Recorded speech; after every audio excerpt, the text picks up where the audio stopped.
Welcome to Trailer Geeks and Teaser Gods. I'm your host, Corey Nathan. This is where we get to speak with the brilliant and creative people who make the greatest coming attractions, movie posters, and digital campaigns of all time.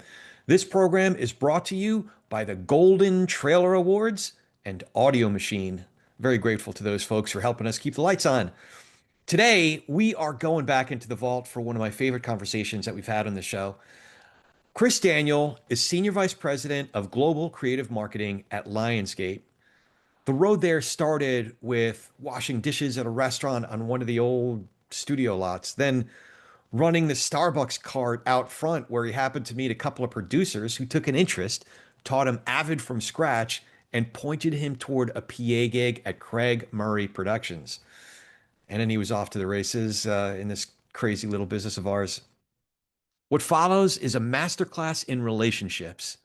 We get into his run from CMP to Ignition to Seismic to AV Squad, what it actually takes to make the jump from agency side to studio side, how he thought about building a reel that told the right story, and why he talks so openly about his business being a career path for kids who have no idea it exists. Whether you missed it the first time or you're due for a re-listen, this one holds up. Here's Chris Daniel.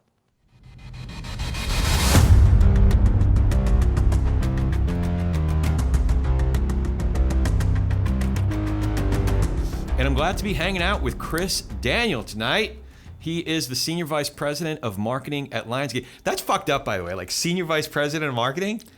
That's pretty cool, man. Yeah, man. I mean, hearing that out loud is never going to get comfortable. It's crazy. Dude, so do you say it around your family? Like, you can refer to me as SVP. I honestly downplay all this stuff to the family so hard. I really don't talk about it too much. I think every day I go to work and somebody says that or I see that on my signature, I'm just like, what? Yeah. But all kidding aside, I mean, it's truly well earned. Like, you have spent some time in the trenches. You put your time in, assisting and coordinating and editing, and like, you really like put your time in, man. And like, you learned everything from the ground up, and not just from the creative standpoint. We'll talk more about this too, but like, from a relationship building standpoint, like, there are people who just, I was going to say swear by you, but some people might swear at you. Oh, we've had both. No, like, truly, man, I'm not blowing smoke up your ass. It's true. Did we initially meet when you were at CMP, or was it at Ignition? I want to say it was between CMP and Ignition. I think we had our first, because when I first went to CMP, that's where I did a lot of the big leg work, production coordinator. Or I think, it started as a PA, then it was a production coordinator, then assistant editor, and started cutting. And then what happened there was I was at the home entertainment side, so there was like kind of not anywhere left to go at the time I was there. Like, they had 5 editors. No one was budging. It was at the time when home entertainment was king. Yeah. So, there was really nowhere to go, and I had cut and finished a few things, and I was like, I think I can do this. Yeah.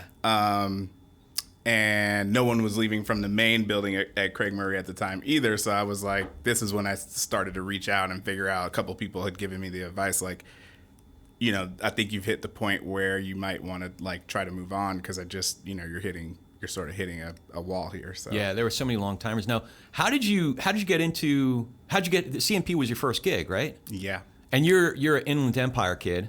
Yeah. So, I think it's interesting telling this story, and I've been doing a little mentoring and talking to people about this, because I think it's important for the young kids coming up who may be looking to get into this business. And then specifically for me, like, just black kids, like young inner city kids who don't know that this is a avenue for their career. I just love talking about it, because when I look back on it, it's crazy to think of how I ended up here. But basically, I was coming out of high school, kind of like I had like 3 different avenues I could have gone. I was in drafting and wood shop almost my whole high school career. Really wanted to be an architect, was doing all the pre-stuff for that. at the same time, super, interested and in love with film and also fashion. So like I was looking at, do I become an architect? Do I go to FITM, or do I find something in entertainment?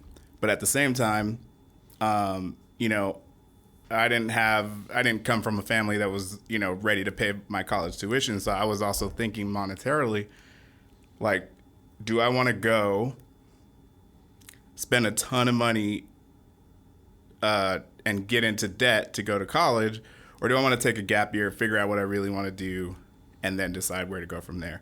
So that's kind of what I ended up doing. But in the meantime, as I was graduating, I had a teacher who knew I was into film. She said, hey, there is a job fair at Warner Brothers, and all different kinds of things. You should go.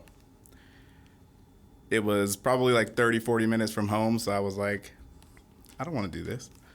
And sure enough, of course, if anyone who knows my dad or has met my dad, he's like, you're going.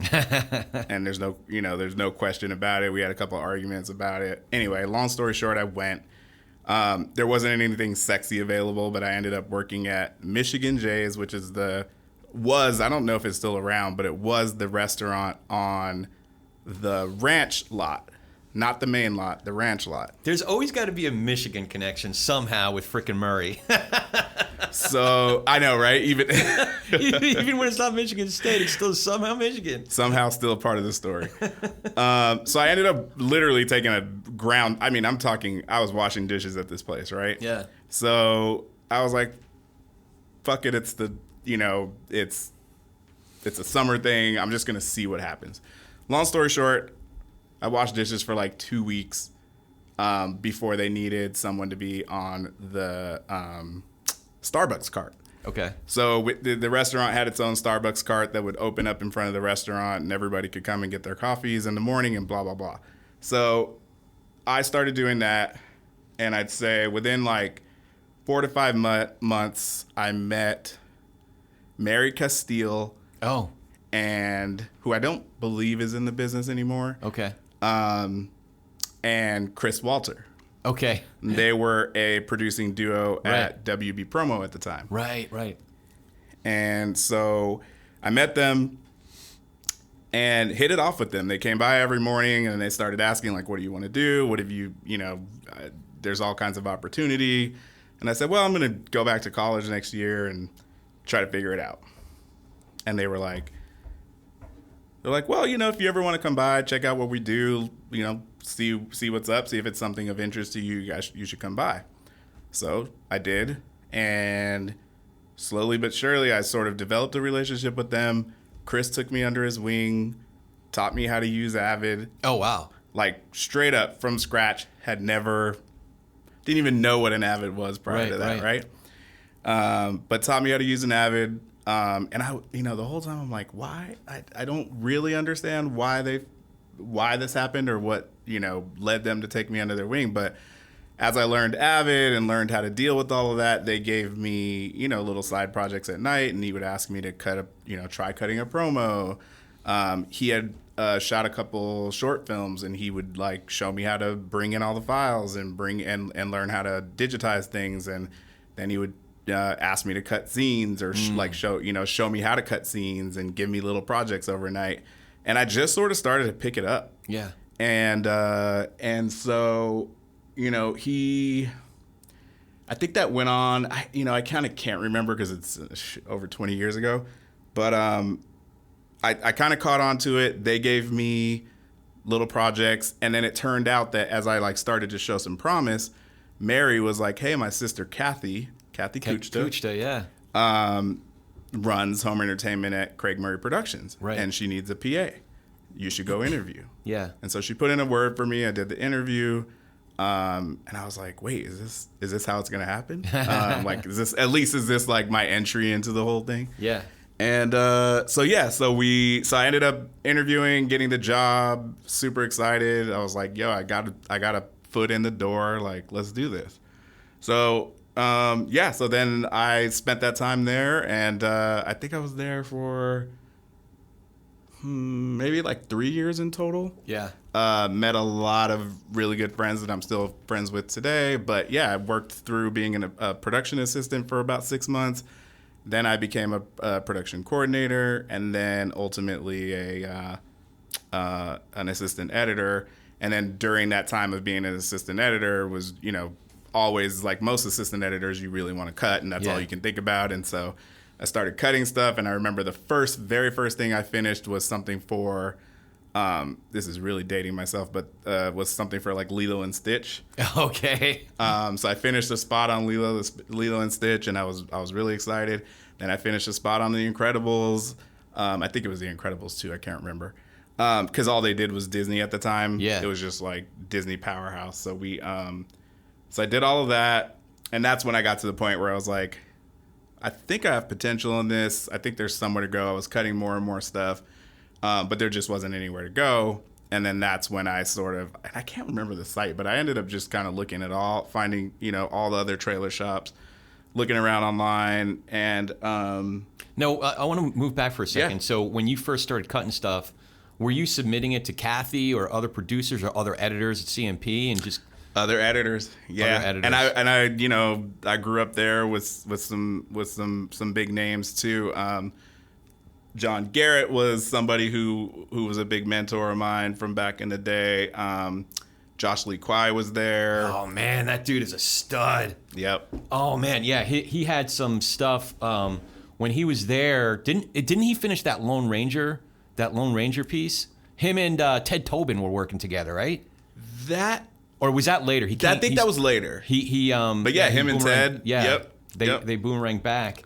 Yeah. So like I picked up a lot from those dudes because Josh at the time was like on a rocket ship. Yeah. Ted, hilarious. Still love that guy. Ted does musical theater up in my neck of the woods. I recently had seen that on social media that he kind of switched. Is he completely out of the game? Well, I think he still writes, right? Yeah, he's a writer. He's so smart. He's such a good writer. Good writer, hilarious dude. Yeah. Good guy. Yeah, super good guy. But he got into the musical theater scene up in Santa Clarita. But he was living even further north for a minute and then came back to town.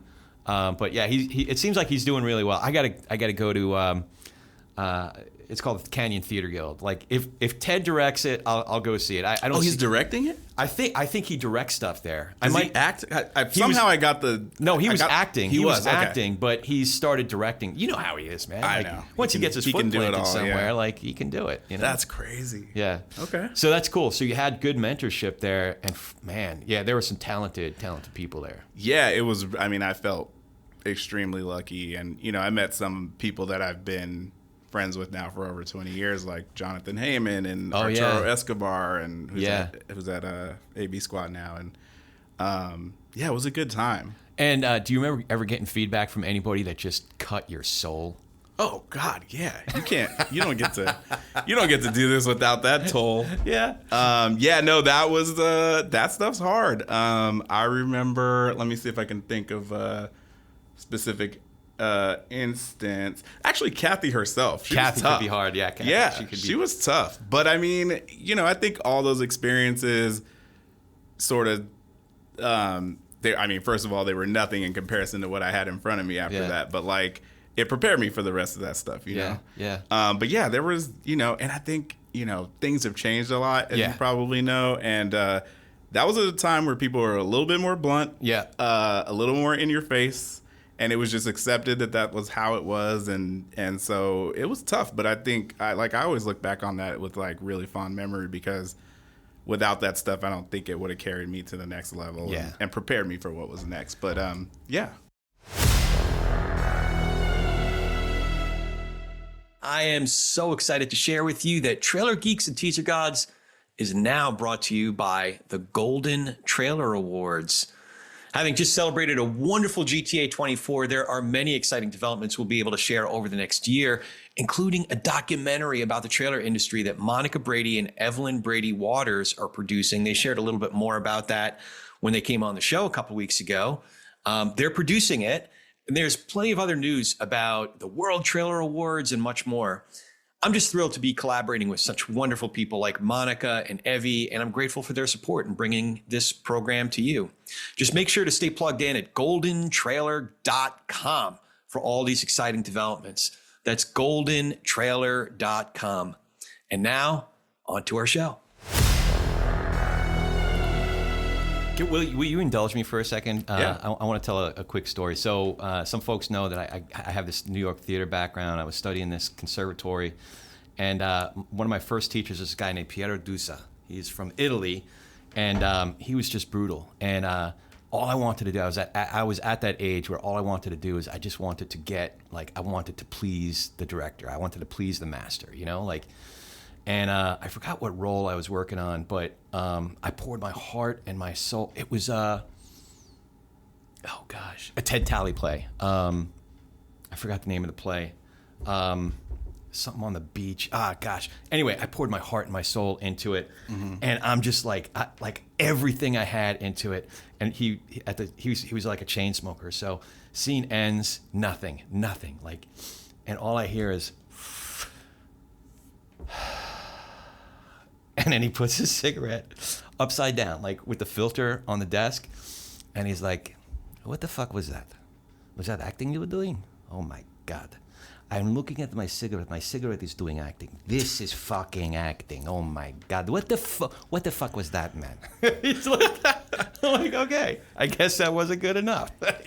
I mean, I just in all parts of this business, whether you're acting, whether you're in a dark room editing, the feedback is what gets you and propels you to the next level. So it did inspire me to work that much harder to figure it. Some things were frustrating because I didn't know what I didn't know. I couldn't figure out. I did ultimately learn that there were things that I was focusing on out of vanity and pridefulness. Right.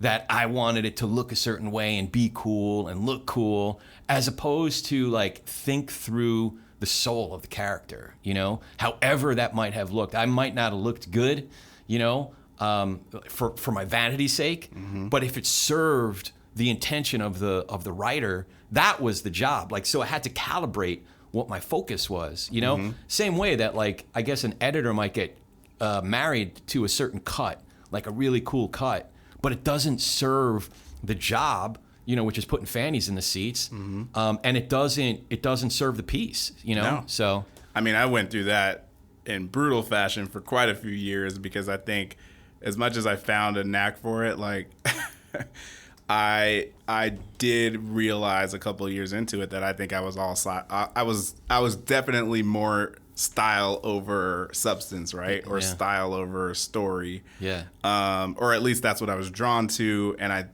so it took a little while to learn how to craft story around that. I was going to ask you something else. So in a lot of your later pieces, some of the stuff that you got some, trophies for, even the stuff that isn't explicitly comedic, there's definitely a sense of timing that is just fucking funny.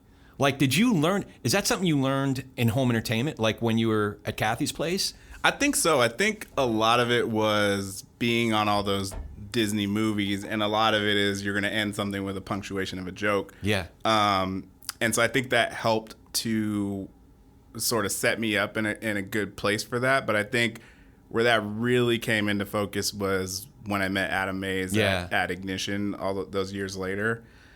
Because the dude, as you know, is just, I mean, he's a master with comedy. So I had the extreme good fortune that not only were we really good friends, but I just learned so much from him as far as comedy and timing and style for that. Yeah. So take me to Ignition. So you got the gig at Ignition as a junior editor. I actually took a lateral move because there was so much promise at Ignition. Ignition was on fire. It was huge. It had all the biggest guys. They had all the work in town. Trust me, we worked. Oh, no, we can start that over. Yeah. Wait, I meant to turn this on. You know who it is? It's Ignition Creative. Shut up. I swear. We should keep that in the recording. Yeah, I know. It's your fault. You only control so much. This is Rich. Rich is the best, man. It's actually my fault because I should have put this on no Do not disturb. I'm glad it was you, Corey, and not me. I put it on do not disturb now. So yeah. So was Miller already gone? Starting AV squad with Seth at that point? Oh yeah. Okay. He was gone. He was only a legend at that point. That I didn't meet him till, ages later. Yeah. So I had heard the name, but yeah. But there was still like a crop of just freaking Hall of Famers. Literal, I feel, from the origin story all the way up to this point and even further along, I feel like I was always blessed with working with just some of the best, honestly. Yeah. And everybody says that, but I really, really, really got to experience some of the best. So I went to Ignition, and I took a lateral move because I knew the potential, right? And I also knew there was kind of nowhere really to go at Craig Murray at the time. And that was Craig Murray Productions before it was Mocean. Right. So, yeah, I went over to Ignition. I was assistant editor for a very short time, and then I got into a finishing editor position. Kerry Wiltshire was over there, and we ended up hitting it off. But I ended up taking the finishing assistant gig as the next level up. That also paid really well. So I was like, okay, well I can continue to assist because it was very focused on just finishing. And it kind of got me out of the normal day-to-day, really annoying assistant duties. It's all good until you've done it for a while. And so that was good. I got paid more. So I was like, okay, I'm in a good spot, but I'm also still hungry for what's next. Yeah. And then another good friend of mine, to this day, John Pickle was... Pickle! Yeah. The legend. He was an assistant at the time, too, and he was hustling his way up to the top. And I could see... you could just tell, he's going to get it literally any second. And so he actually spurred me on. I don't think I've ever even told him that, but, he spurred me on to, keep going, because I think I got into that finishing editor role and was kind of good, to be honest. I was like, I could do this for a minute. And he kind of kicked up that sort of competitive side of me. I was like, well, if he can do it, I can do it. And I feel like I have the juice. So anyway, I started, and that was right around when I did sort of start to get a little, over the finishing assistant job. And so I just locked in. I was like, I'm going to stay here every night. I'm going to cut until I can't cut anymore. I'm going to cut until somebody gives me a damn bay. And so what ended up happening was I was also working with the legend, Doug Brandt. Doug Brandt, man. And so Doug was doing this thing where he was doing apprenticeships. Okay. And so Dave Herrera had done an apprenticeship prior to me, and he made it to editor. Yeah. And then when he made it to editor, that opened up because Doug had so much stuff on his plate that he needed someone to come in at 4 p.m. every day and just help him. Because he was doing everything. He was doing design and sound and music and obviously the cutting, but he Unreal. was doing everything. The dude was in Logic, the dude was cutting, he was meeting with filmmakers, he still is, but he was that dude at the time. So it was so I couldn't have been luckier to get adopted into that role with him. So I would come in every day at 4 p.m. and stay till, God knows. Yeah. In reality, I should have been out of there at midnight, I guess, starting at 4, but I would, there till 2, 3, 4 in the morning sometimes. Rich, are those the years that you were there? Yeah. So our buddy Rich is in the room. Rich was, old school. He talked about a boomerang. Rich was old school Ignition back on the Olympic days in the Olympic. So, and now he's back. He's back and better than ever. It's like Bad Boys, or what's it? Axel F. He's back. Bring them all back. Yeah. So that's cool. And so did you find that? Obviously, I'm sure you were seeking out. There were so many editors that were just rock stars, right? But were you also seeking out? There were just really talented, dedicated producers, writers, designers. Were you seeking those guys out as well? Everybody. Yeah. Anybody and everybody. And I think I know this isn't true for every place, but I've been fortunate enough to be at a bunch of places where everyone was down to help everyone. Everyone was bringing something to the table. If you showed interest also, here's the real thing I had. I worked at places that were extremely busy, had a ton of work, and if a place is extremely busy and has a ton of work, and you are up and coming, they can use you. They will put you to work, and that's how you find your way. Because even with doing that apprenticeship for Doug, I think it lasted just shy of about a year, if not less, because the company was so big and like there was so much work coming in that I remember at a certain point, someone had left the company. There was an open bay, finally. Yeah. And I was like, and I remember talking to a young producer at the time, another good friend, Jeff Benjink. And he was working on this movie called College. Look it up. It's, we're not going to get into the quality of this movie, but he was working on a very shitty comedy, and he needed help. Yeah. And I was still apprenticing for Doug, but at the same time, I was hungry for anything. And I sort of got wind just through talking to him in the halls that he needed help. I think Adam was working on it. Adam had cut a trailer or something. And so I jumped into that bay. I started cutting stuff for him, doing cut downs, doing whatever I could do. And he said something to me which really stuck with me. He goes, if you, after I had shown a few things that I could do and was spitting out some work for him, he said, like, if you sit in this bay and just cut, just ask any producer for as much work as you can get. Yeah. I almost guarantee you can just transition right into this bay and you'll be an editor. And sure enough, That's what happened. that's kind of what happened. Yeah, yeah. Serious question for you. So I remember when Hot Tub Time Machine was coming into a few places, and a couple different guys at a couple different shops were like, what the fuck is this? Like, what? So the serious question is, does a movie like College, or is that the movie that you mentioned, prep you to kind of look at a Hot Tub Time Machine and be like, I could do something with this? 1,000%. Right? 1,000%. And you just knocked it out of the park. Adam and I had so much, I've like seriously looked back on those times so fondly because like it was work and there was a lot of hours and we were doing, anything and everything under the sun on that campaign. But like, that was fun. Yeah. Like, especially they let you do the Red Band trailer, right? Yeah. So I ended up, yeah. So yeah, Adam had laid the groundwork. I did a lot of work with him on the Green Band trailer, but that was basically his piece. And then it came around to Red Band. He was busy, and I was like, these are the opportunities I would get because people were too busy. And it was like, that's how I'm going to find my way. And so, yeah, I got to cut the Red Band with Justin Slobig, who's over at Universal. Was he he was at MGM at the time, right? Yeah, he was at MGM at the time. He had a really good relationship with Adam, which then led to me having a good relationship with him. And we just had a good time. He was there at the office all the time. The movie was so, like, obviously it's a bit of a, oh man, irreverent. It's irreverent. It's a bit of a, cult classic in its own right. Yeah. And it just, like, you knew it was, like, the most ridiculous thing you ever seen. But it was also, like, you knew it was going to be awesome and people were really responding to the jokes.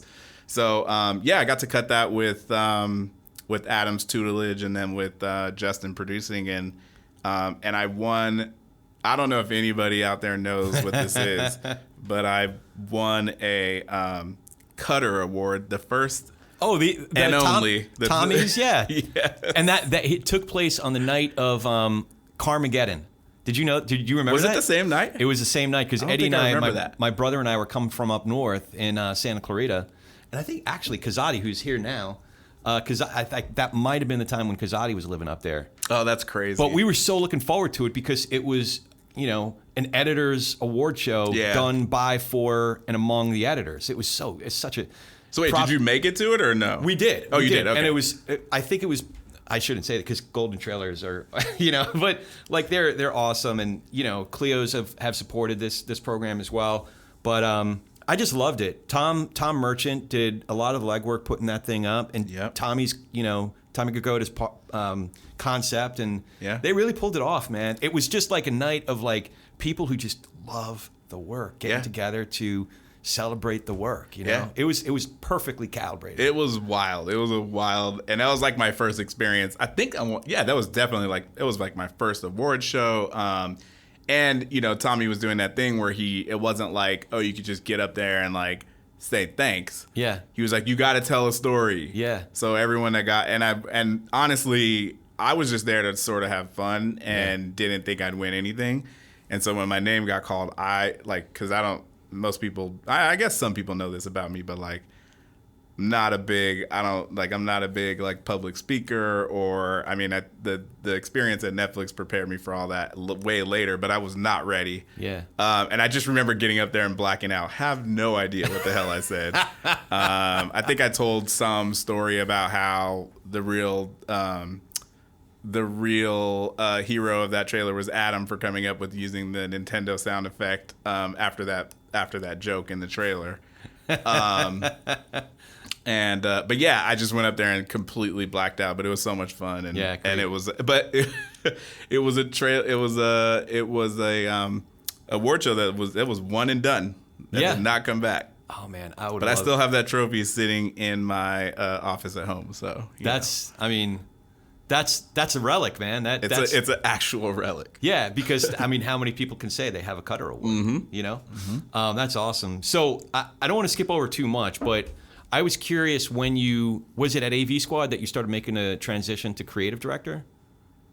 Yeah. Because you and Adam continued to collaborate. There was a good chapter at Seismic. There's some good work being done over there. Yeah. And then you continued your collaboration over at AV. But you found a whole other chapter in your career there, right?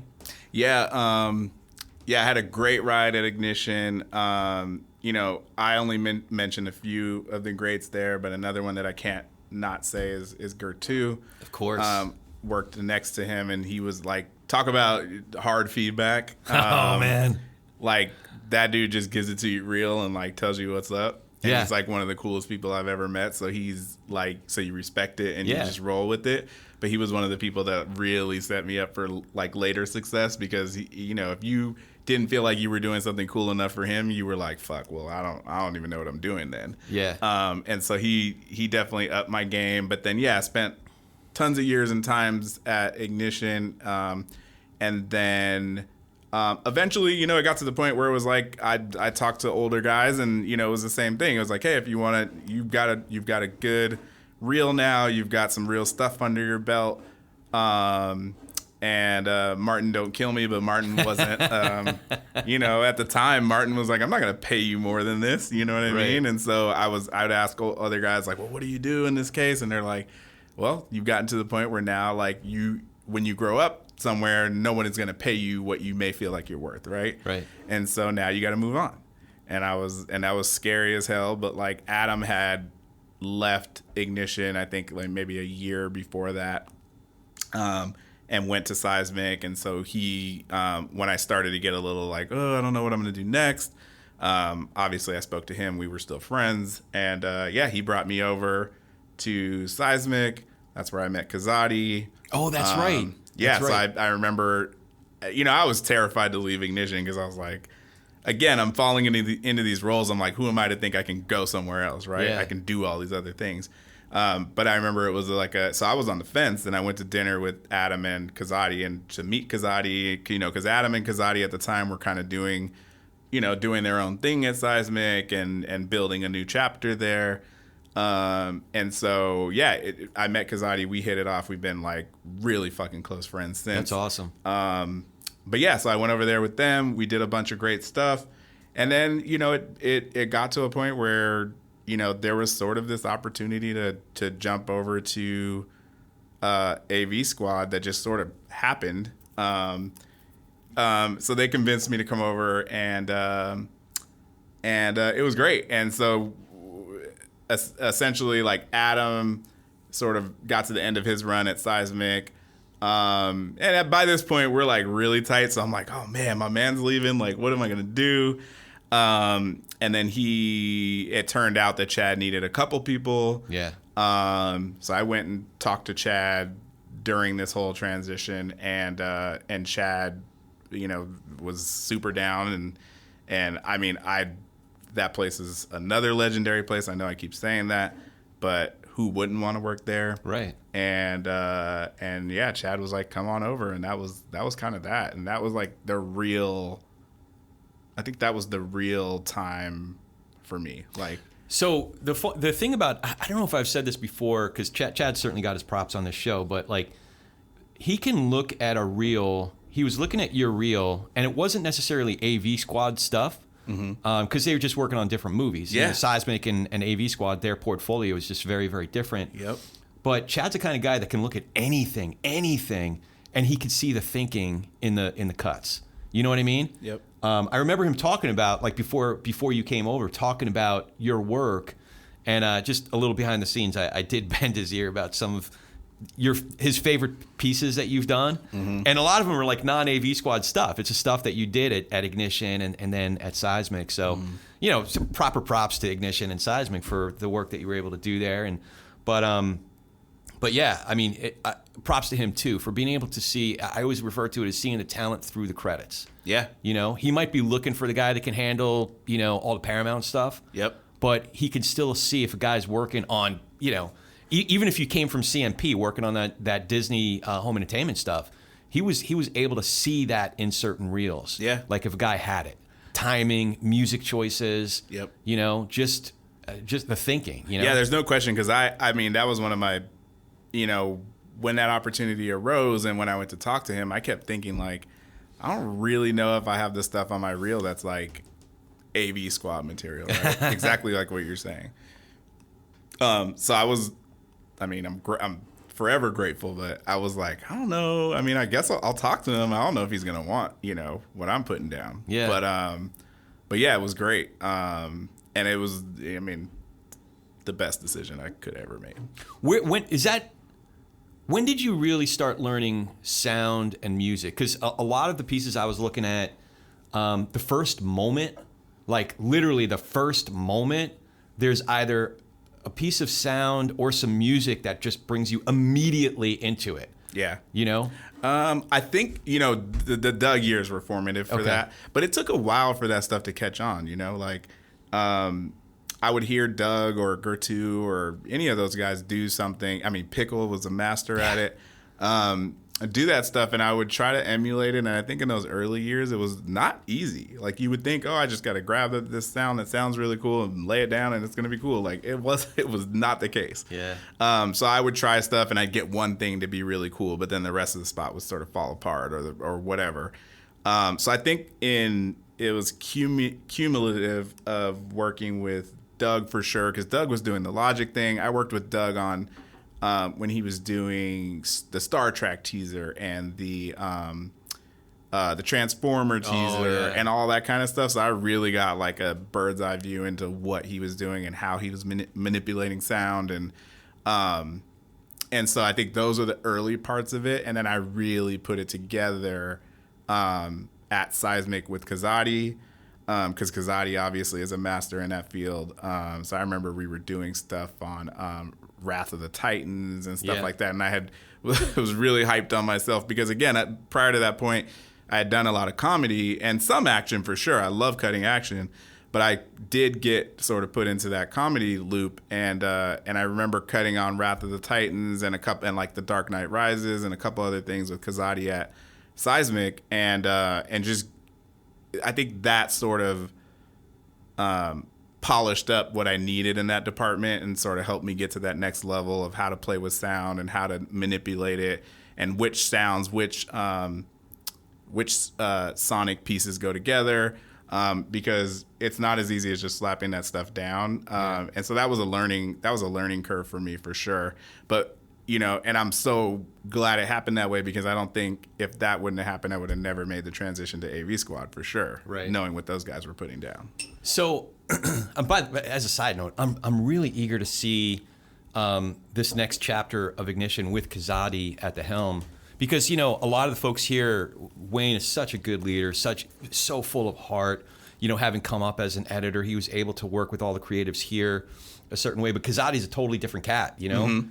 So I'm curious to see, some of the other creatives here, how they evolve, under a different kind of leader. He's just, yeah, I think it's going to be a great chapter. But I'm not saying that just because Ignition's been nice to us, but in some ways, I'm a fantasy league guy when it comes to the trailer industry. Right. So I look at like people moves. I'm like, oh, that's an interesting ingredient to put in that recipe. Yeah. Yeah. So, and there's a big clan of us that still all these years later from the original Ignition days that we still get together and we do like quarterly dinners and stuff.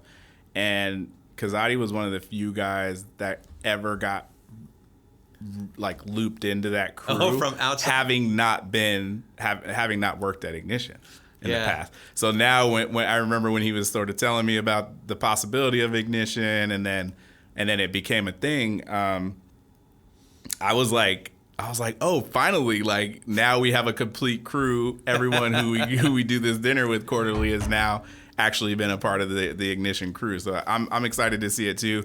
And speaking of Wayne, like that's another guy that I came up with. That's right. You guys were there. I worked with him at Ignition way back, and then all over again at AV Squad. AV Squad, right. Yeah.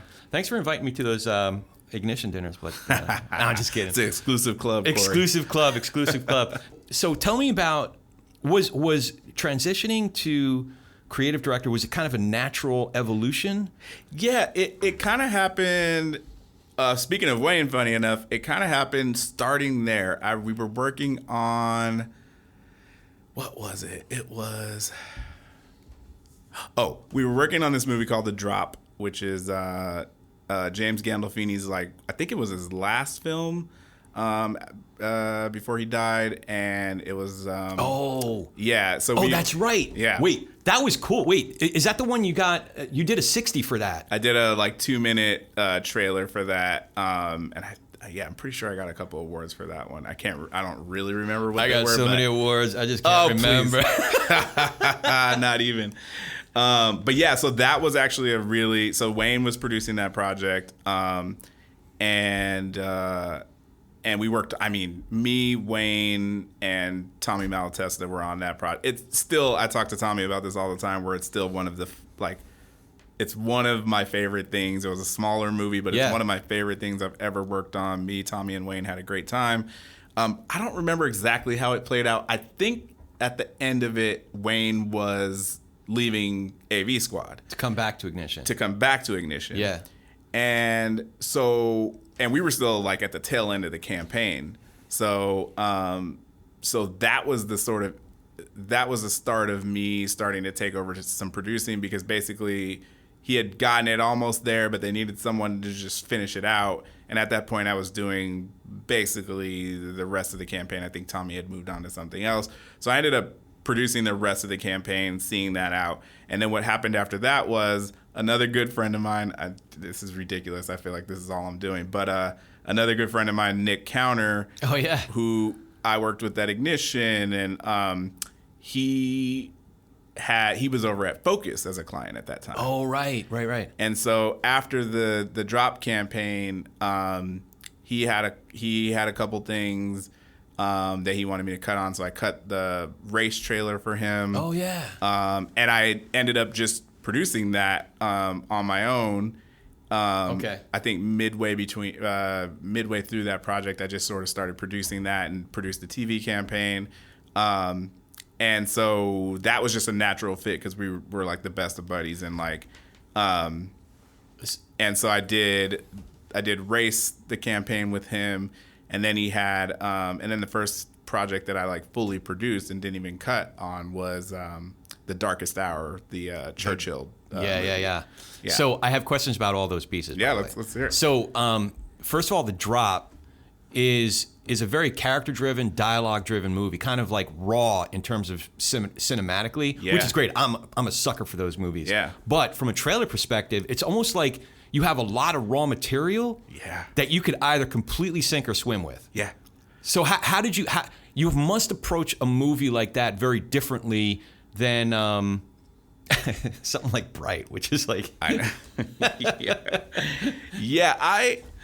actually kind of found movies like The Drop and some of the smaller movies that didn't have a huge visual component to them, like to be even more fun. I actually really liked cutting. I always think about Kazadi when I say this because he's such an indie hater, but I loved cutting indie trailers. I don't know, there was like a different challenge to it. Because I remember exactly what you're talking about on the drop. Like, it was really hard cutting. Like, you could get your story right, but visually you were like, how am I gonna like make this feel as intense as it should feel? And I remember, like, it was just finding even the smallest things and finding, like, to your point earlier about rhythms and cutting to the beat and things of that nature. I remember specifically in that cut, there's a shot of Tom Hardy where he's doing something as mundane as just hammering. A rock or something like that, right? And in the build of that trailer, I remember... You didn't know if he was hammering a body part or something. You didn't know what he was doing, but he looked so intense.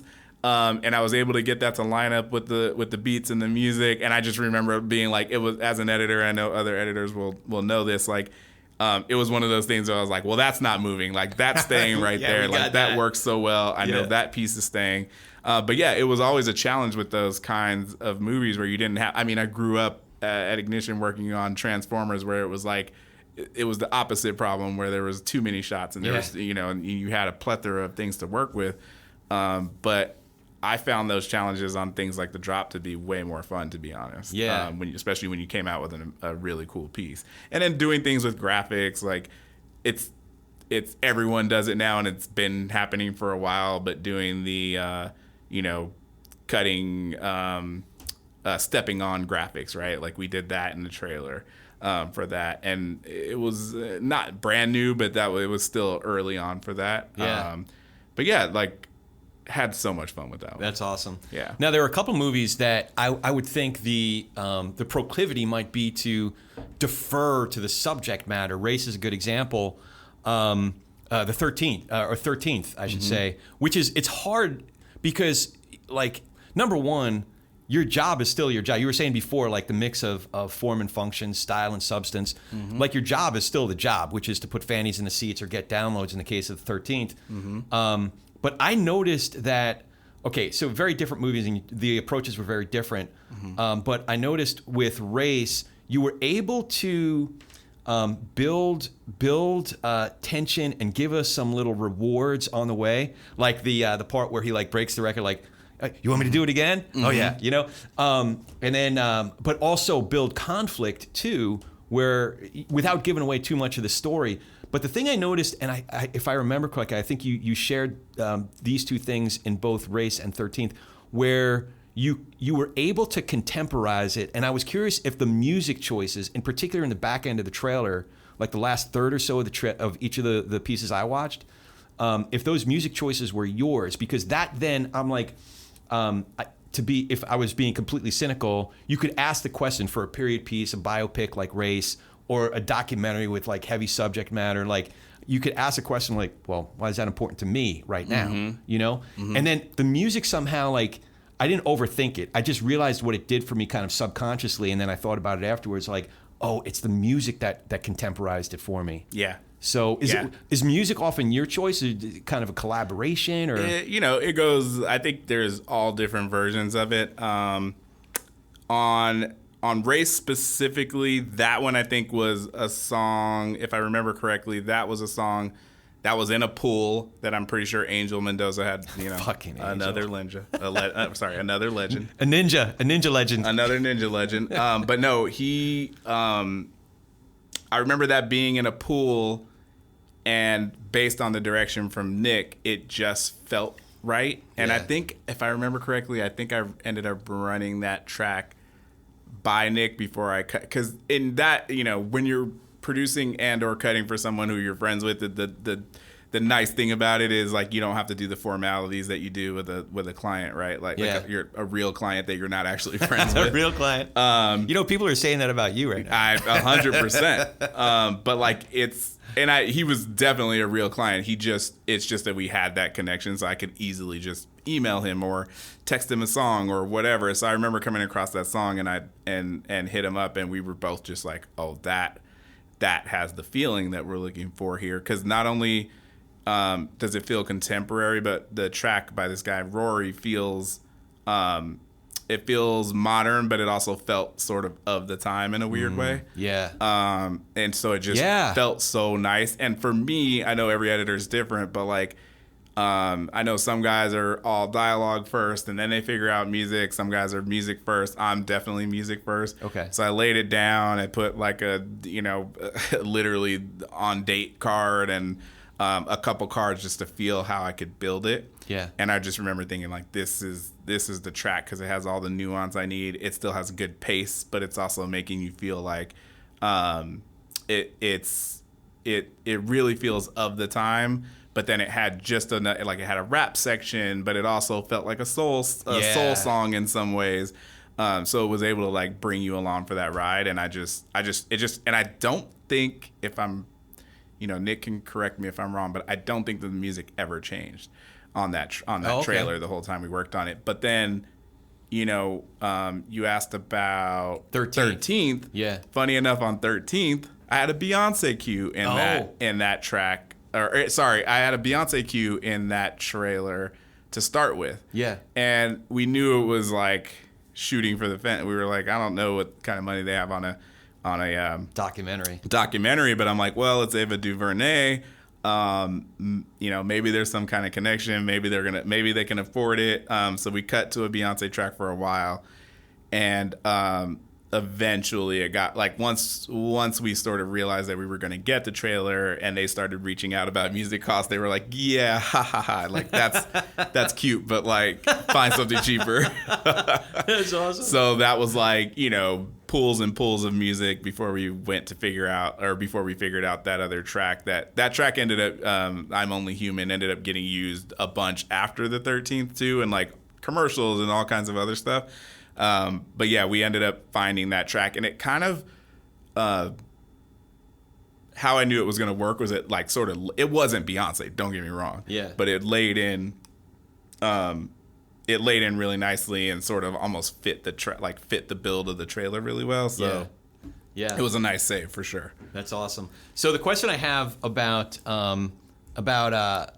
Darkest Hour, go ahead. No, just like let it. Yeah, there you go. Now you just joined Counter and Gertu, although we haven't released the Gertu interview. I have to wait. Oh, for I this can't wait permission. to hear that. Well, that's an interview that's never going to be released. I'm going to have to re-record him because I made the mistake of giving it to Gertu. He's like, he's sculpting it and like, doing his Oh, wait, thing. you gave it to him to edit? I did. Oh, God. Huge mistake. Huge mistake. And then this part I'm definitely leaving in because I'm totally calling him out. But he's such an artist, man. So that is actually related to the point I was making about, I wanted to make about Darkest Hour. There's a story about a little girl watching a sculptor, and he's chipping away at this big block of, stone or marble or something. And, after hours and hours and hours, it's a bust of Abraham Lincoln. Mm. And the little girl asks the sculptor, she's like, how did you know Abraham Lincoln was in there? That's hilarious. And I'm watching The Darkest Hour. I'm like, there's no other trailer that could have been made. Like, this is the trailer. This is the Abraham Lincoln or, the Winston Churchill under this big piece of. Did you feel that way? Was it as obvious when you were making it? Well, so that one I didn't cut. I produced. Oh, okay. But yes, watching that come together. And funny enough, I'm gonna say yet another legend's name, but Peter Gunther cut that trailer. So I love that dude. He's one of the best, just people in the business too. Yeah. But that was. And by the way, for a young, up and coming producer.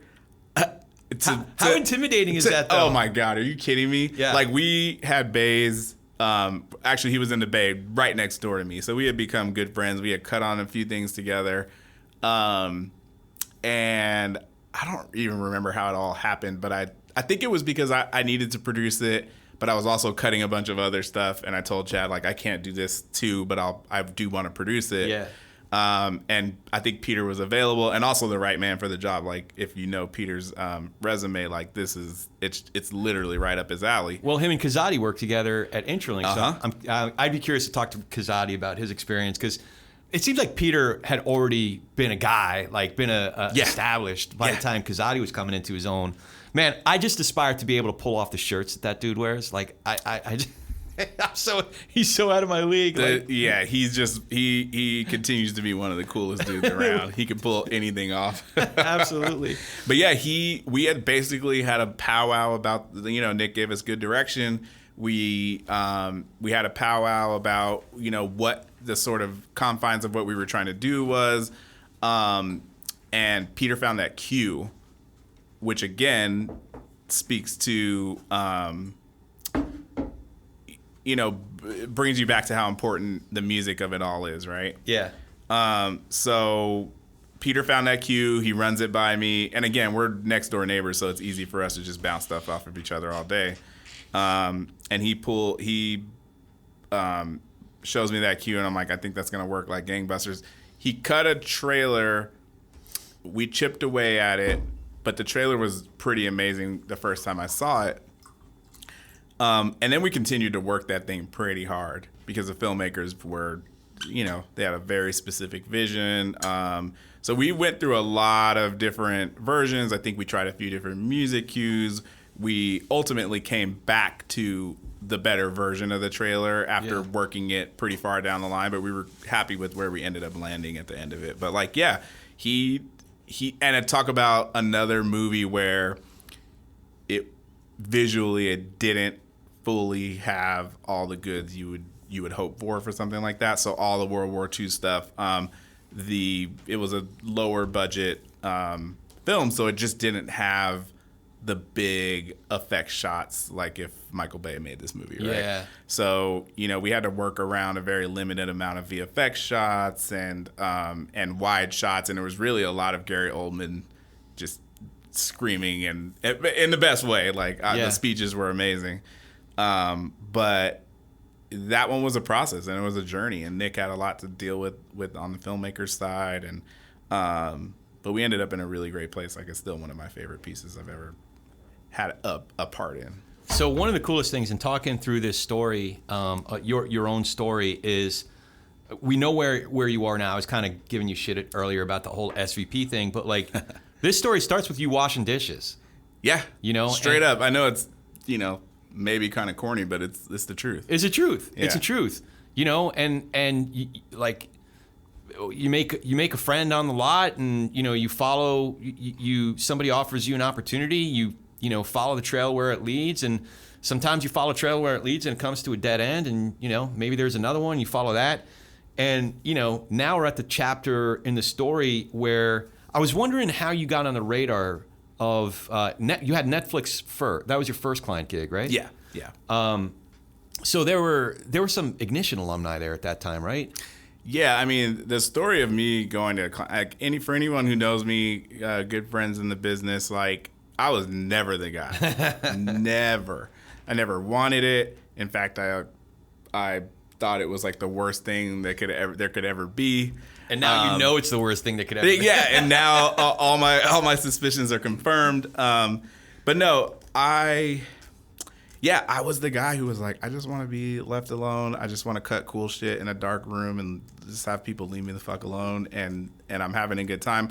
It also helped that I was working at AV Squad with the biggest and best dudes around.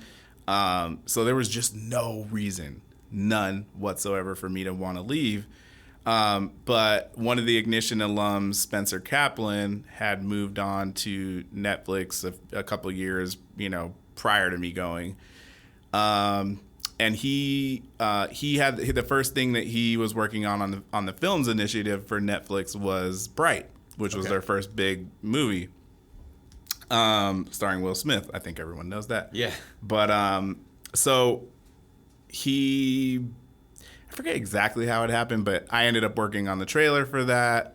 Actually, funny enough, just to give Chad a little bit of shit, I think I was not the first choice on that trailer. And I think what ended up happening was I was so pumped on the opportunity. I think I had a little extra time, and I basically was I'm cutting a piece on the side. I mean, I'm not the first one to do this. We've all done this.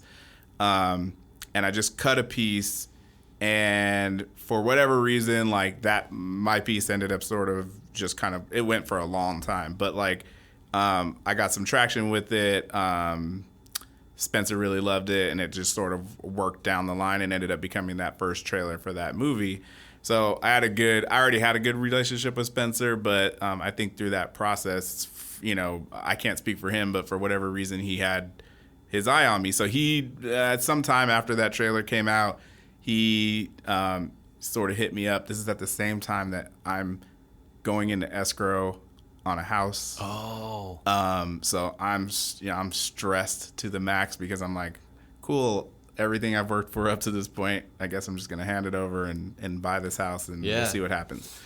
So I'm freaking out about that. But at the same time, this opportunity comes up from Spencer where he's like, hey, man, I think, we're building this thing at Netflix. We're looking for new people. And I really think that you sort of fit the mold of what I'm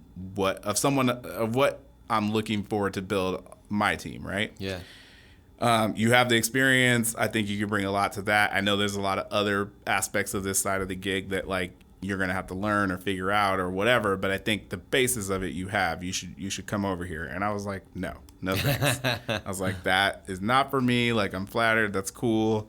And he didn't let it go. And I was like, look, man, I thought about it a lot. I took like quite a bit of time. Also, like, how do you leave something that, it wasn't like I was over AV Squad or tired of AV Squad or, oh, Chad sucks or Seth sucks or something. It was the complete opposite. Like, I love those dudes. Yeah. I'm having a great time. A lot of my good friends work here. The vibes couldn't be better, right? So it was like, why am I going to do this? And while I'm buying a house and take this kind of risk? Are you kidding me? Crazy. So he basically put it to me like this, like it came down to sort of the end, and I was like, I really did take a hard think at it, spoke to the wife about it. I remember we were living close to Westwood, and we were like, I remember like specifically walking around at night in Westwood, just like straight out of a movie, having this conversation of the like pros and cons and shouldn't I, like we're buying a house. What if this happens? What if that happens? And I came to the decision of like, no, I don't think I can do this. So like he calls me on a Friday after I'm like, hey, you got to hit me when I'm done with work. So he calls me, he's like, so what's the word? And I'm like, man, I don't think I can do this. And he goes, can you just do me one favor and take just please take the weekend, think about it one more time. Yeah. And over that weekend, we continued to have conversations. And it basically, after talking to a bunch of buddies and people I know in the business and sort of putting it all out there, people were like, look, you have a good enough rep that like if for some reason this doesn't work out, you're going to be fine. Like you'll get rehired. Like somebody will take you back. Hell, Chad will probably take you back, right? Yeah. But in my head, I'm like, Chad's going to be pissed. It's going to be, I'm going to fracture this relationship, whatever. And, towards somehow at the end of that weekend, I was just like, fuck it. I'm just going to take her. I'm not a huge risk taker in that way because like, I don't come from money. I don't, we don't like, I worked for this. Like, I'm not going to fuck this up is what I'm thinking. Right. But anyway, I decided to take this leap. Spencer calls me that Monday. I'm like, let's do it. And then the worst part of it is having to go into Chad's office. Tell Chad. Yeah. So I come in one morning, and it just so happens, it's like 2 days later, it just so happens that Chad's pulling in at the same time as me. We're getting out of the car. That's a long walk. Woo! And I'm like, yo, man, what's up? And I'm already sweating, right? I'm like, oh, God. And he's like, what's up? You seem everything good? And I was like, actually, can we talk? And, pulled me in. We talked about it. It was emotional for me. But he was so good about it. He was so right. Like, so he and I think very similarly in this regard. Is that he loves, like, there are people that are there that he loves having those people there. They're like good human beings first and foremost. Great at what they do. Really dedicated. As he always says, grown ass people doing kick ass work. Right. Mm-hmm. But at the same time, if somebody's coming to him, or if somebody asks me about a possible move, and I ask, like, what is the thinking? What's the motivation here? And I'll listen to what the thinking is. Well, I think, and if one of the first 10 things that they say is, well, I can make a shit ton more money, I'm like, bad decision. Right. You know, but if it's like, well, there are people that I really admire and respect over there. I'm kind of scared about this, but it seems like a challenge that I should embrace. It seems like I could learn a whole bunch of new stuff. It seems that the people that I'd be working with would be great people to learn from. You know, and I want to bet on myself a little bit. And like, those are the kinds of things that I listen for. You know, and if I know Chad well enough to know, like, if he's hearing the same things, he's like, well, I'm going to miss seeing you every day, but like, how can I argue with that? You know, and it's a small industry. We also know it's a small industry, so we're going to keep working together one way or the other. Yep. You know. Yep. At the very least, I'll see you at parties, and you'll be invited for, you know, the Friday barbecue and all that, and you know. Yep. So he's like, yeah, you know, you could put your own selfish ambitions first and selfish immediate needs first.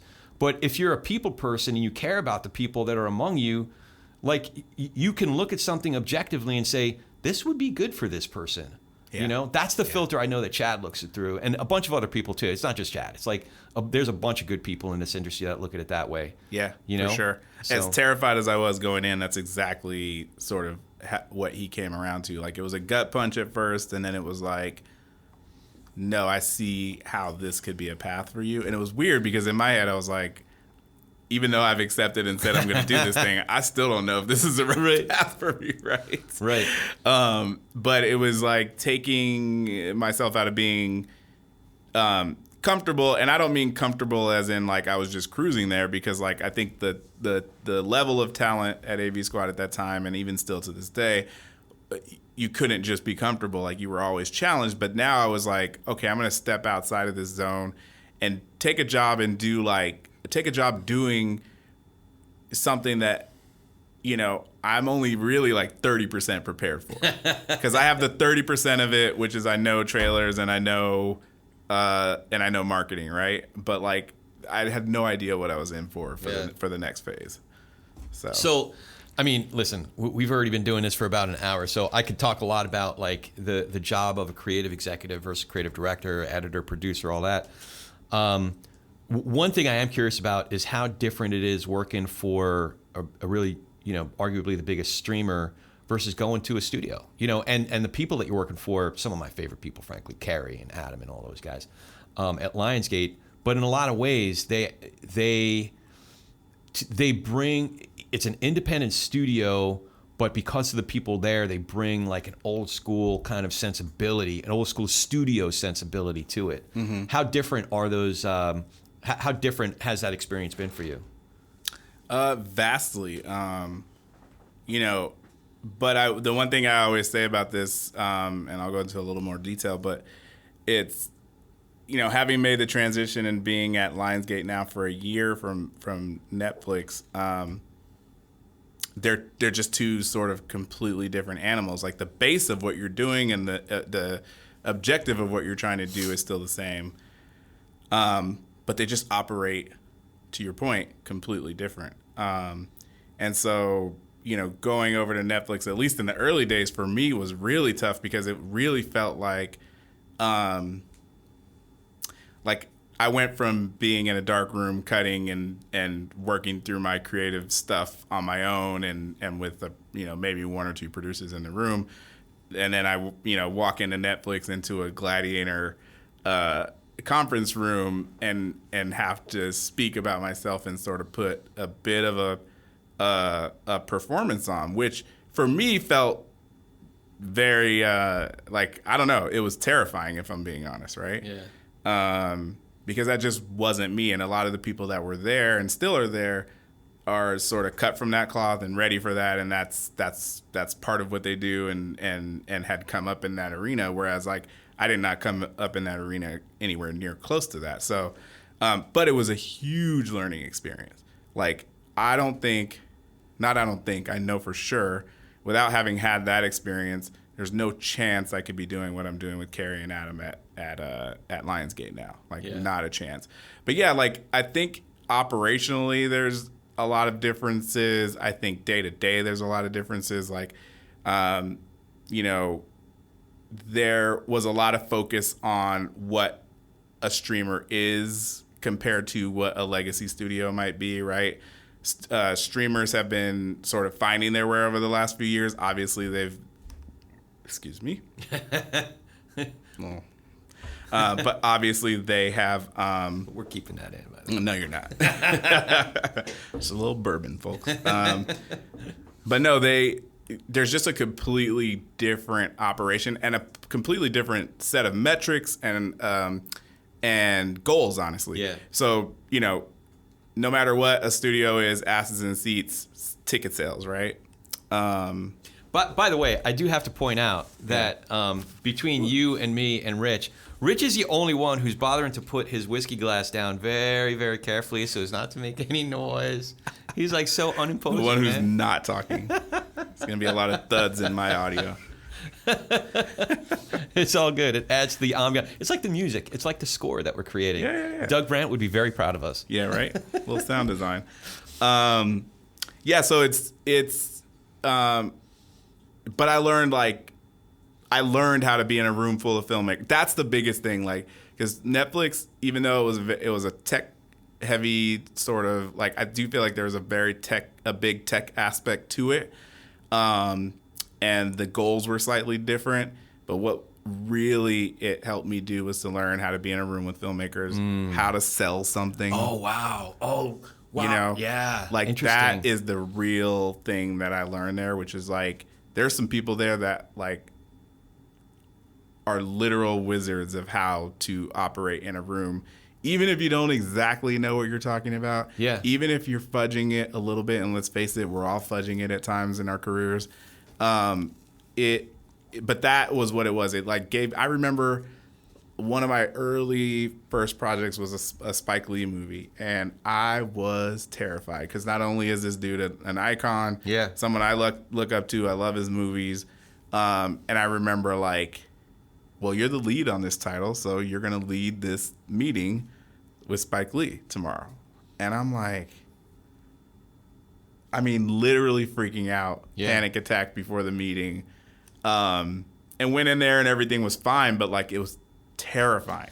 And I remember from where I stood then to where I stand now when I talk to actors and directors and all that stuff, it's almost like I don't even think about it as much anymore. Yeah. So those laps at Netflix were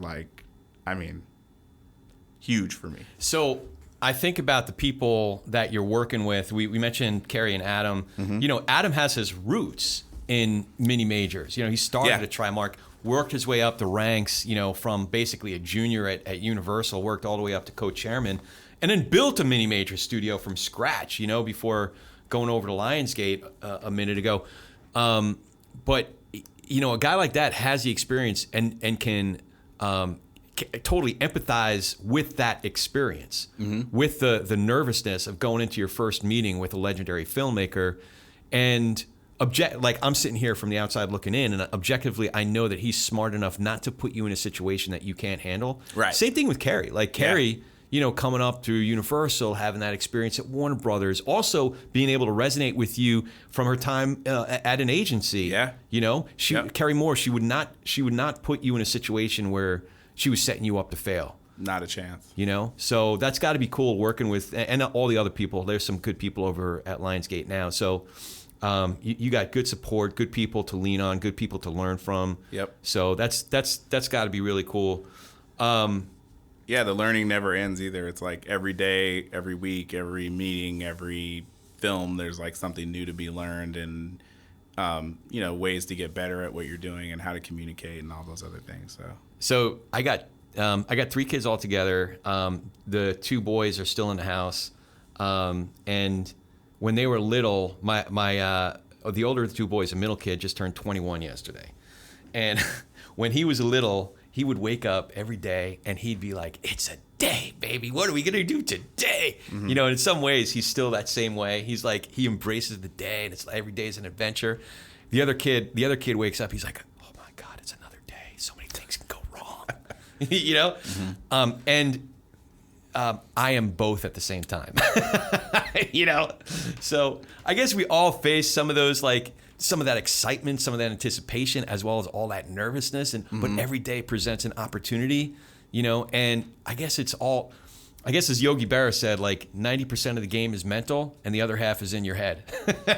1,000%.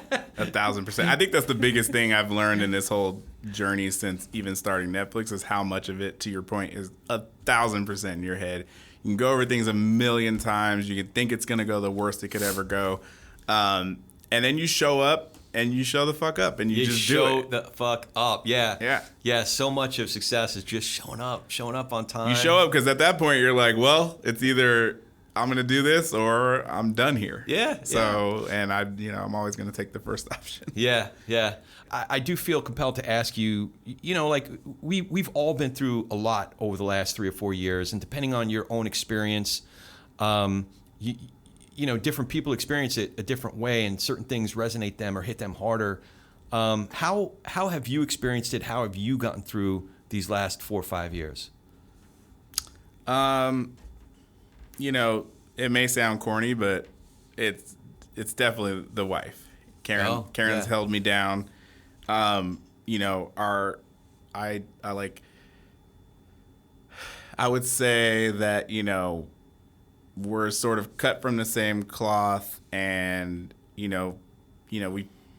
feel very similarly about a lot of the world issues, about things that are going on in the community, things that are going on a political level. Like, we're very much on the same page. And so it's been very nice to have an anchor who sort of is just with you on that front no matter what. So, like, no matter how crazy things get, I know I can come back to that, and that's going to be a safe space for me. And we know we're going to get through that stuff together. I mean, we don't have kids, and we made it through COVID in the house with each other for 2 years, and we came out honestly stronger at the end of it. She comes from a service background, and she likes to help people, and she's worked with children. She does she's in human resources, for God's sake. She is currently working with the neighborhood council, which is insane, but she's doing it and working through all the stuff there. But all that to say, I think that's been my anchor point through this whole thing. Family, of course, but really because we're so close and because we're going through this thing together, like, she's definitely what's held it down. But there's been some tough times. We're all stuck inside during COVID. We're dealing with George Floyd. I'm at a company where, I'm just starting to feel comfortable at the time at Netflix. But now we're grappling with this thing that's happening in the world that's not new, by the way. But in that moment, it was so magnified because of the times we were all at home. It was something that we could all focus on. So we've been, I think all of us collectively have been through a lot of shit these past few years. And honestly, it continues. It just continues to come at us day by day. And so, like, I find my solace to be family, Karen, the dog, and the work, strangely enough. Yeah. Like, having the work, knowing that the work is there, because I also feel for a lot of people that I know that have, lost jobs, or there's been layoffs, or, even with the layoffs, people are having a hard time finding jobs. So, like, I empathize with all that, and I also am extremely grateful that, I've been able to keep it together through this, because there's people that depend on me. So I'm honestly just grateful that I have that, because I know people, and I can't imagine going through some of these times without that kind of support, Yeah. So being able to focus on things that are kind of life-giving in a way. Yeah.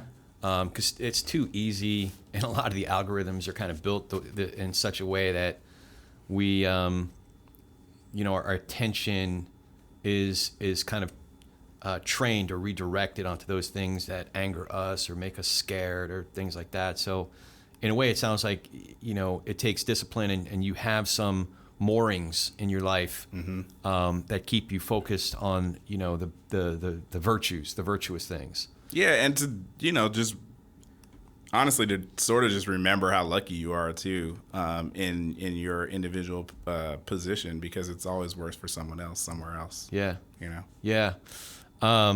The other question I had in that vein is the industry certainly changed. Even LionsGate itself, if you look at the kind of campaigns that LionsGate was doing 10 years ago, it's not the same as what LionsGate's doing now. Their slate, everything, the industry as a whole has changed. I'm sure you look at your friends that are at various agencies and the kind of work that they're doing, the expanse of the work or lack of expanse of the work that they're doing, but also, the culture inside of any given shop, or the culture of the industry as a whole. Do you feel like on the important points, we don't necessarily need to talk about budgets and stuff like that. I'm talking about the important stuff, like, how we work together, who we are among each other. Do you feel like we're headed in the right direction, or is there more work to be done, or a combination of both? And if there's more work to be done, what kind of work do we need to be doing? Yeah, I think I do think we're headed in the right direction. I think a lot of the people who are in control of things on the studio side, whether streamer or not, have come up, in rougher times and have seen things that they maybe, at least, and I can speak for myself, I know this may not be true for everyone, but there's stuff that I experienced. There are, there are some rough people along the way who, like, in hindsight, like, I'm not upset about it, but, like, I've definitely seen people treat certain people in not such a respectful way along the way in the business, and I think that's definitely less so now. Let's name names. Let's just kind of. Oh, we're definitely not doing that, Corey. That fucking asshole. I knew you were gonna try that. Yeah, we're definitely not naming names, because I actually don't hold a lot of grudges, if I'm being honest. Like, it felt like when I was coming up and you were dealing with some of those, there's a couple people that, like, definitely crossed that line, and they probably wouldn't even realize that they crossed that line if I even brought it up to them, right? But those were formative things for me that, like, now that I'm this I can actually relate this back to where I'm at LionsGate now, which is when I left Netflix. Like, I had a great gig, I was doing my thing, but I wasn't managing a team. And I think a lot of what I've learned along the way is now what I'm trying to put into practice with having a team. I have 4 people that report to me. Shout out to the team. And you know who you are: Rylan, Alex, Joyce, Megan. Like, props to them. But, like, I just, like, there were certain things that happened to me along the way that I was always like, I'm not, like, if I'm ever put in a position to have that power, I'm just not doing that shit to people. Like, I can't imagine speaking to someone that way. I don't want to be spoken to that way. Like, I just don't, like, there's a lot of pressure in the business.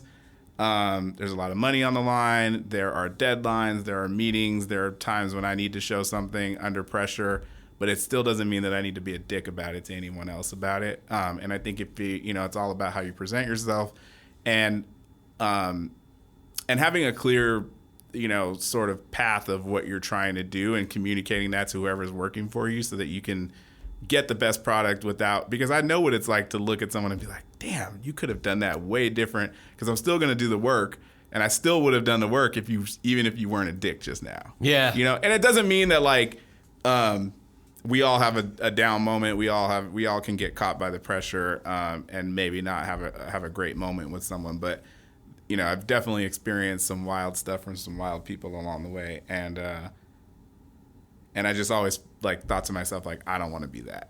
Well, that's good. Like, recognize the ways that you can be, how you think it can be better, and, like, being that, Right. So that's awesome. All right, now so a few fun questions real quick, and then we'll start to wind it down. Favorite campaign or piece of creative advertising, not necessarily your own? Oh, it's definitely not going to be my own. There's so many. But ones that, like, always get me, and they're mostly older, and it's probably a nostalgia thing, so forgive me, but there's I believe it's trailer 2 or possibly 3 for Star Trek, the original Star Trek, that to this day, if I watch it, it still makes the hair stand up on my arms. That's one of my favorites. I think. Wait, so going back to the original Star Trek? Original, so not pre J.J. Abrams Star Treks? No, the first JJ. The J.J. Abrams, yeah, okay. The first JJ, if you watch, I believe it's trailer 3. So I think Chad was still cutting at that time, right? Chad was still cutting at that time. I didn't know Chad at that time, but I'm pretty sure that was... I don't remember. I don't know who the editor is, but I know Justin King Hall produced on that trailer because I remember talking to him about it when we were at Netflix together. When he was producing it at Aspect? I believe it was at Aspect. I just don't remember. I don't remember who the editor was, which is funny. But that trailer still just kills me to this day. The Hard Candy trailer. Okay. The Little Children trailer. Of course. Chad Meisner, yeah. And then anything that Tommy Malatesta cut. Anything about, yeah. Fucking guy. That fucking guy. Like, such a good dude and, like, one of the most humble, most creative. I mean, look, I'm beating a dead horse here because everyone knows how good he is. But, like, it was wild to be there. He's still on a run, but, like, on that formative run. And just to see how good he was. And, like, how non-fucking chalant that guy is about putting out some of the greatest trailers you've ever seen. And you talk to him about it, and he's like, yeah, I don't know. I just, threw some shots together. And you're like, the fuck, man? It's awesome. You know? So, yeah, I think those are some of my faves from him. I think from the stuff we've talked about, I like some of my more quiet stuff. Like, I still think... I talk to Wayne about this every time I see him, but that 2-minute trailer for The Drop is probably one of my favorite pieces that I cut. I mean, the list, it could go on forever. Yeah. But yeah, those are some of my faves. All right, so if you're talking to a 20-nothing-year-old version of you, oh God, he or him or she or her or they or them version of you, 20-nothing years old. What are some of the secrets to success that you would impart? Well, like you have, 2 minutes with them, and they're just like waiting for your words of wisdom. What are the couple things that you say? I think the biggest thing is going back to something you said early on, which is it's relationships. For me, that's what worked for me. It was taking an interest in what your craft is and picking the brains of the best people who are doing that thing, and then relationships. Like, I wouldn't even be, half of where I've become. I wouldn't be sitting in this chair if it wasn't for having met Mary and Chris all those years ago. Chris and I hadn't seen each other for like a really long time, and then I saw him at a random awards show. And we got to connect again, and then we've connected again a few times since. And it's like he takes it as a grain of salt, sort of, and he's always very like, "Oh, it was all you." And I'm like, "No, dude. Like, if you didn't, for whatever reason, like take a liking to me and take me in and teach me how to use an Avid, like I probably would have just went back to school, and God knows where I would have ended up. I'm hoping it would have been fine either way, but like that."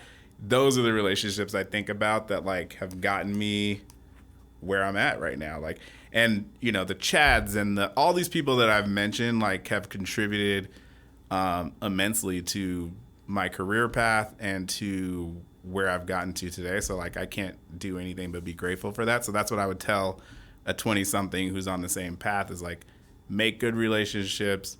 You obviously got to have talent. You got to work and it, for some reason. Or for some people, I would say, like, the talent seems like it's just there and some other people have to find it. I think I was a mix of, like, I had the baseline talent, but I needed to be guided and I learned all these things from all these different people along the way.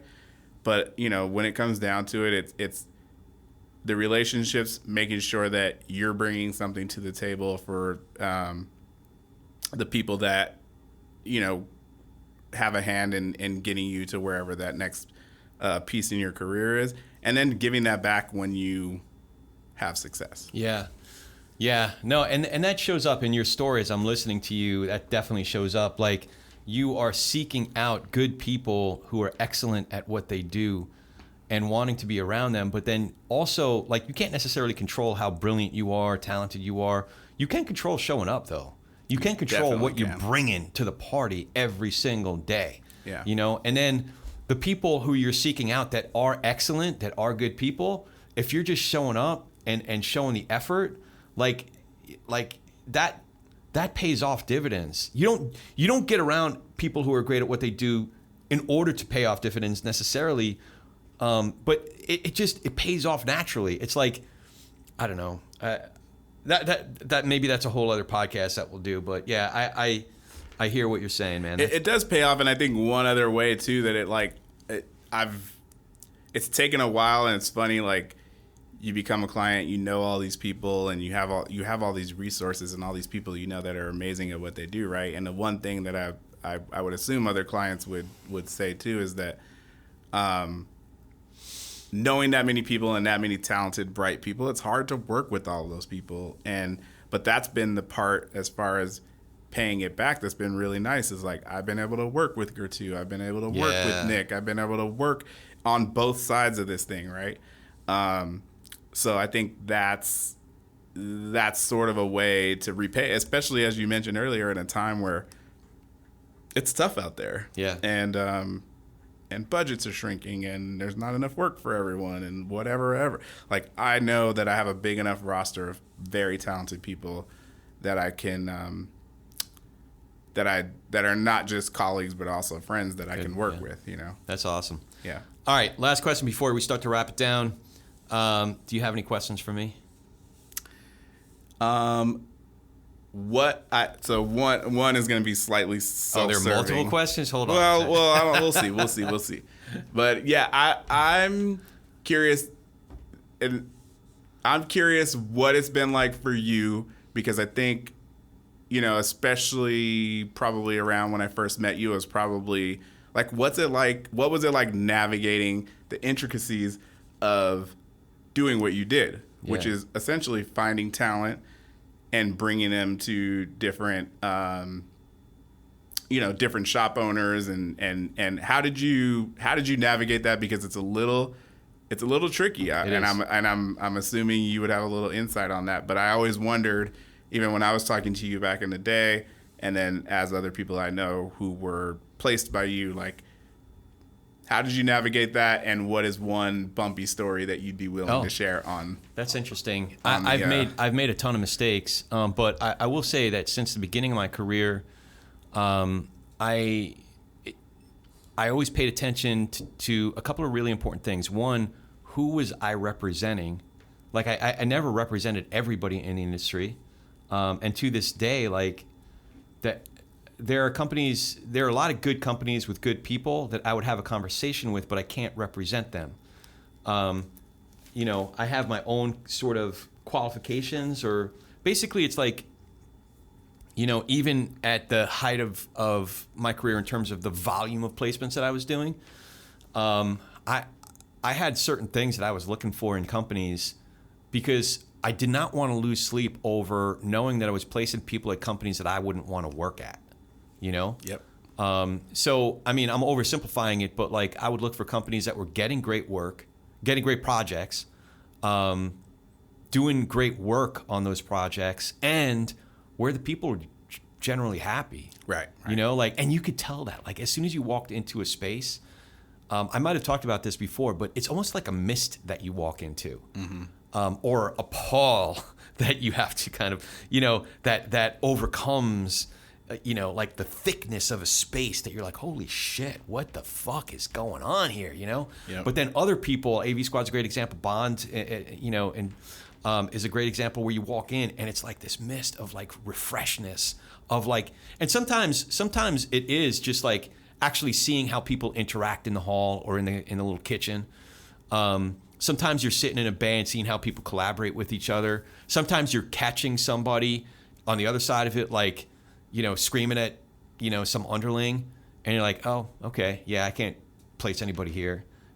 Sometimes it's the way they treat me. I walked into this place one time, And not that I'm like a VIP or anything, but like usually like if I got to wait 10 minutes or whatever, somebody's finishing up a call, that's cool. But if I'm waiting a half hour, 45 minutes, I'm starting to look at my watch. I'm like, let's reschedule, you know? Mm-hmm. But like one time I walked in and we're like already 40 minutes in. Owner of the company knows me and knows we have a meeting, and he just does, he looks right at me in my eyes. He's like, he does one of these and keeps on walking.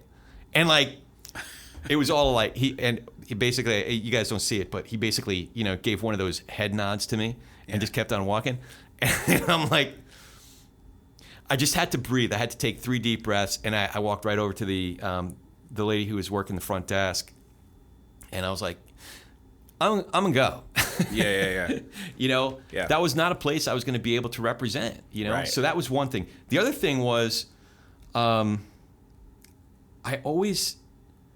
was always cognizant of the fact that when the people that I was placing, these are their lives, man.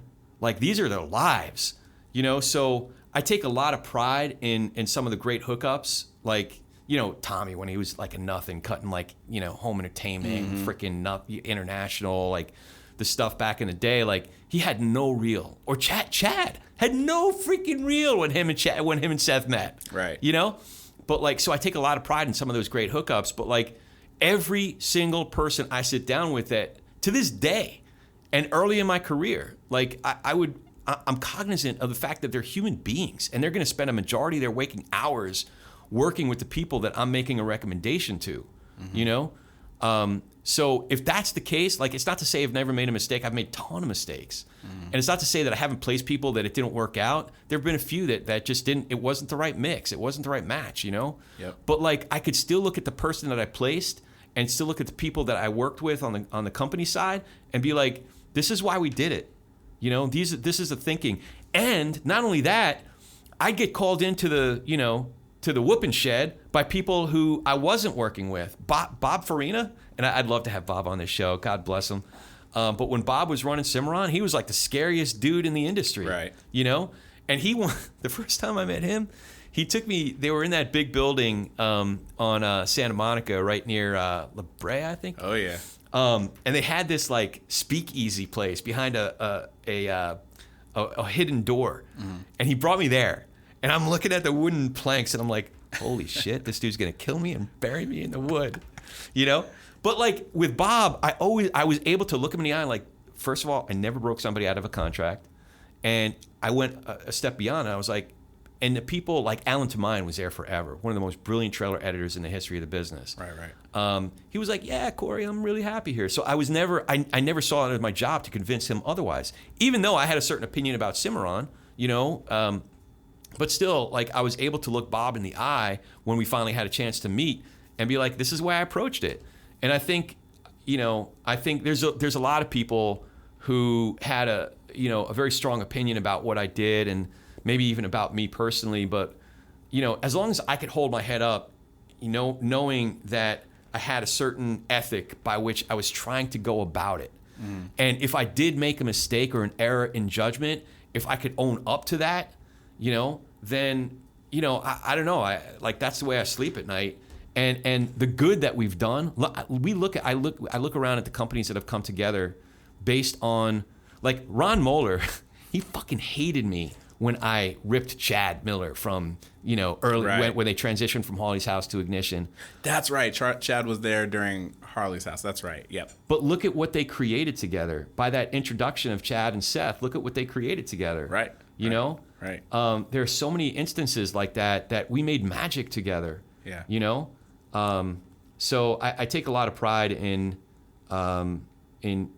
trying to figure out how to go about it the right way. And even though some people were going to be naturally pissed by, you know, including people I know and love and respect, you know, people that you worked for, that were going to that were going to be pissed at what I ended up doing. Yeah. Like, I could look them in the eye and say, this is why I did it. This was my thinking. You might disagree with it, but this was my thinking, and this person is better off for it. Right. You know, in the big picture of things. So Right, that's a right. really good question, man. It's a hard question, but that's the best I can answer. Yeah. Do you still place? I do, Okay. but on a very, very limited basis. Gotcha. It's kind of like Robert Duvall in Godfather. Like, I have no, just not quite like that. I'm not gonna like cut off a horse's head or anything like that. But I do, but it's very, very limited in terms of who I work with. You know, I still enjoy hanging out with people and coming up with creative ideas and solving creative problems of how to help companies transition, because so much is changing in the business itself, you know, and trying to help companies figure that out. Yeah, that's what I was thinking as far as placement these days must be like too, because, you know, when I was coming up, and I think that whole age of editors and people in the business in general, like it wasn't, first of all, as known about as an industry in itself. And then now we're in this age, like, you know, when I was coming up, nobody was growing up with an editing machine in their hand, right? Whereas now the kids that are literally from the you know, they're coming out, they have a damn phone or iPad in their hand. I see my I see my niece and nephew, I see all the young kids, everyone just iPad in face. They take pictures, they take videos, they know how to edit, like all that kind of stuff. So like for my generation, when I was learning, I was actually like, this is the first time I've ever even understood what editing is. Whereas like, I feel like there's such a baseline now that I wonder, because I remember, I think there was a guy who came after I left AV Squad who I think Chad hired from cutting videos in like Russia or something. Yeah. You know what I mean? Like, so there was the internet age of all these kids who were cutting mashup videos on the internet and doing all this stuff. So they had the foundation of editing, and I think it just widened the pool. It did. It opened it literally opened the world. Right. You know, and there is a generation of editors. We've had some of them on this program. And I think it's exciting. I think it's great. Yeah. You know, there are infants coming out of the womb with an iPad in their hand already. True story. I've heard it and I believe it. I've looked it up. No, I'm just kidding. Yeah, they go right to it. They go right to it before the umbilical cord is cut. So before we go, how could folks find you online or all the great work that you're doing at LionsGate, some of the cool campaigns that y'all are working on? Admittedly, I'm a little sporadic with posting, but usually find stuff on LinkedIn, Chris Daniel. I have a Vimeo that for some reason I still pay for and keep. It's probably for my own reasons, which as a matter of fact, I need to shut that down. All right. I'm paying like $80 a month for that thing just to house like old spots that I've cut. But honestly, I love going back and watching old stuff and just remembering the times. But mostly on LinkedIn, and you know, I'll post things that are pretty meaningful to me, but I don't post everything. But yeah. A lot of your posts on LinkedIn are celebrating other people's work. So yeah, I've especially coming back to the team thing, like it's been great to be able to foster that and be in a position where I can teach and uplift and try to, you know, show people the ropes and give them the space to create on their own and all that kind of stuff. It's not about me anymore. Like, I think people know enough about what I've been able to do and what I can do, and I think it's about giving an opportunity to who's next. Awesome. Rich, we covered a lot of ground, man. Did we forget anything? You're all good. I think we got it covered. Still, man. Anything you want to add before we shut it down? No, that's it. I can't believe you finally got me to do this. This is awesome, man. I'm so grateful to you. Thank you. Seriously, Chris. Thank you so much for doing this, man. It was great hanging out with you. Appreciate it, man. Thanks again for listening. As always, please rate us and review us wherever you get your podcasts.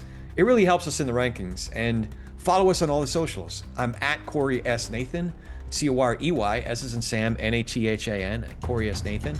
Check out our awesome sponsors too, the Golden Trailer Awards and Audio Machine. And we'll be sure to put those links in the show notes. Thanks again for joining us.